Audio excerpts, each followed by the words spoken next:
اگر پورے قرآن مجید میں انسان کی فلاح و بہبود کے لیے کوئی مختصر سا نسخہ دیکھنا ہو تو حضرات مفسرین نے لکھا کہ انسانیت کی صلاح اور فلاح کے لیے قرآن نے ایک نہایت مختصر سا نسخہ دیا ہے.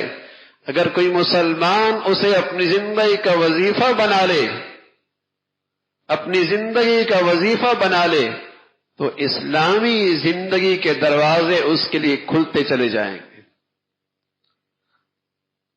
اور اس وظیفے کے اور اس جو آسمانی وظیفہ ہے اس کے دو جز ہیں. فرمایا اتل ما اوحی الیک من الکتاب واقم الصلاۃ. وہ نسخہ دو اجزاء پر مشتمل ہے جو انسانیت کی صلاح اور فلاح کا مختصر ترین نسخہ ہے. اتل ما اوحی الیک من الکتاب واقم الصلاۃ.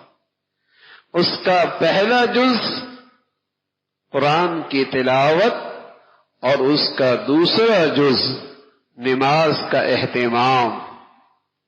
اللہ نے اپنے حبیب صلی اللہ علیہ وسلم سے کہا ہے، جس سے اس نسخے کی اہمیت اور بڑھ گئی ہے.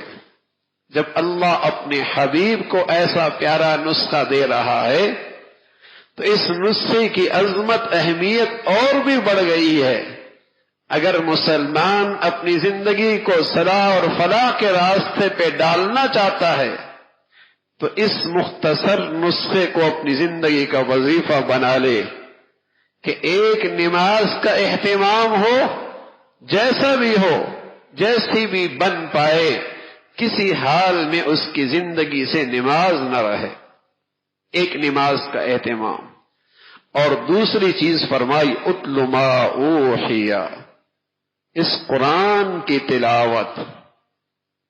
اگر یہ مسلمان اپنے ہر روز کا یہ وظیفہ بنا لے کہ کچھ بھی ہو جائے میں نے نماز میں کوتاہی نہیں کرنی اور تلاوت کلام اللہ میں میرا ناغہ نہیں ہونا، تو میرے عزیزو اللہ کی ذات سے امید ہے جو اللہ نے اس رمضان کی شکل میں ہمیں ایک تربیتی کورس دیا ہے، اس کے آنے والے دنوں میں ثمرات اور نتائج بہت شاندار نکلنا شروع ہوں گے.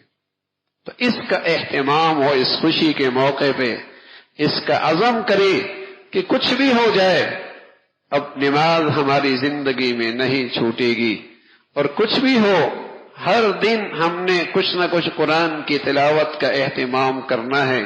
تو اللہ کی ذات سے امید ہے پھر خوشی واقعی خوشی ہے، اور یہ عید واقعی عید مبارک ہے.